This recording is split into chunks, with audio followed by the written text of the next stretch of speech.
to nearly 3 million homes and businesses. Beryl slamming ashore as a Category 1 storm with 80-mile-per-hour winds. At least 4 are dead. Homes destroyed.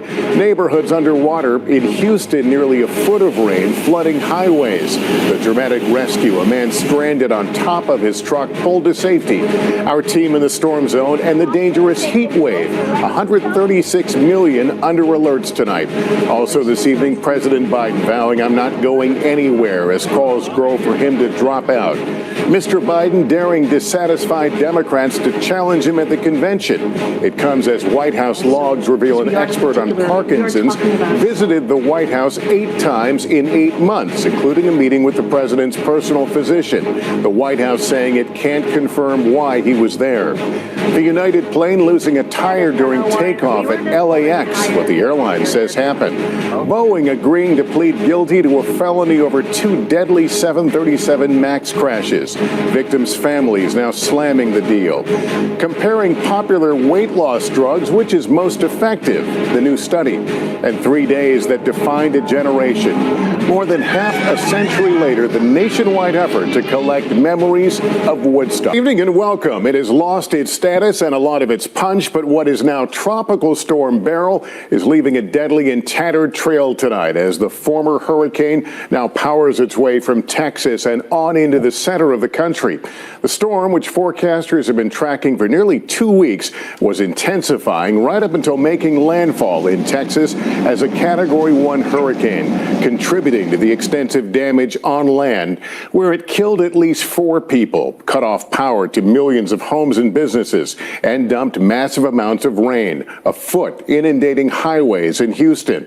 The danger is not over tonight as the remnants of Beryl are raising the risk of tornadoes. Kathy Park is in Texas with a late update on the deadly storm.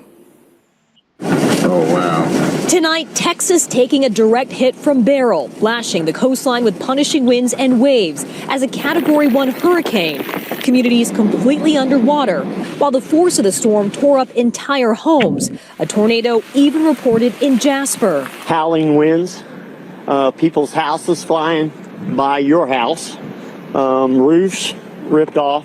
Priscilla Thompson spoke with one family in Wharton who got out just in time.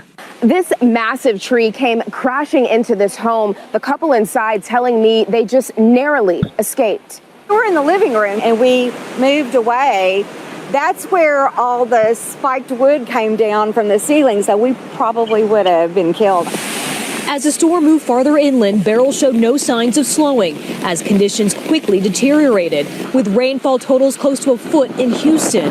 The flooding is getting so bad, it is shutting off the interstate in both directions. Some vehicles are trying to make it through. Other vehicles are getting stuck, but most cars are actually stuck and actually turning around and going back the wrong way.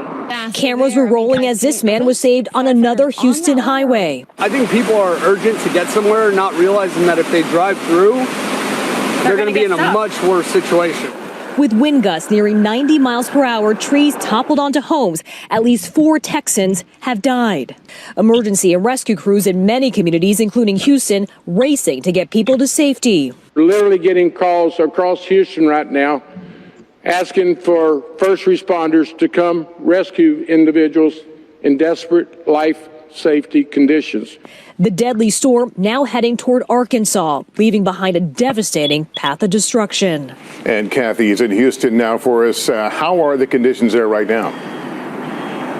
Well, Lester, as you can see, there's still a lot of damage that we are tracking. The water, though, is receding pretty quickly. At one point, this road was completely underwater. Meanwhile, a lingering issue that we continue to follow are those widespread power outages. At the height of the storm, more than 2 million customers without power, and it could be days before everyone is back online. Lester? All right, Kathy Park, thank you. Let's bring in Bill Cairns. He's been tracking Beryl and that oppressive heat. Beryl is not done making trouble. Yeah, quite a punch for only a Category 1. We started worried about storm surge and rainfall. Now we're worried about more tornadoes as the winds have come down and that heavy rain is heading for Oklahoma, Missouri, and Arkansas overnight. These tornado watches have been incredible. We've had numerous tornado warnings all afternoon long, at least 6 confirmed tornadoes, and that threat will continue to midnight up into areas of Arkansas. And then when we talk about the heat, this is is nonstop, it won't end in areas of the west. We have heat advisories up for the east. It's more the humidity in the east. You can feel it in the air. Tomorrow it will feel like 104 in D.C., 108 in Charleston. You get the idea on the East Coast, and that's not going to change anytime soon. In the West, where this past weekend we had numerous all-time record highs, we're going to see by the end of this week, Lester, the hottest week ever recorded for Redding, Fresno, and Vegas. All right, Bill Cairns, thanks. And that dangerous heat is taking a toll. In New York, a major bridge stuck open due to overheating, while on the West Coast, heat is suspected in the deaths of at least 4 people in the Portland, Oregon area. The scorching temperatures fueling wildfires in California, including a 20,000-acre inferno, and Las Vegas hitting a record 120 degrees on Sunday. Let's turn to the Biden campaign, with both the president and first lady saying again today that Mr. Biden will stay in the race. It comes as we learn that a Parkinson's specialist has been to the White House multiple times. Kelly O'Donnell has more. मोटोराइजर 50 ultra ने flip phones की दुनिया को ही flip कर दिया है. It is the most intelligent flip phone. Times. Kelly O'Donnell has more. The message from President Biden today.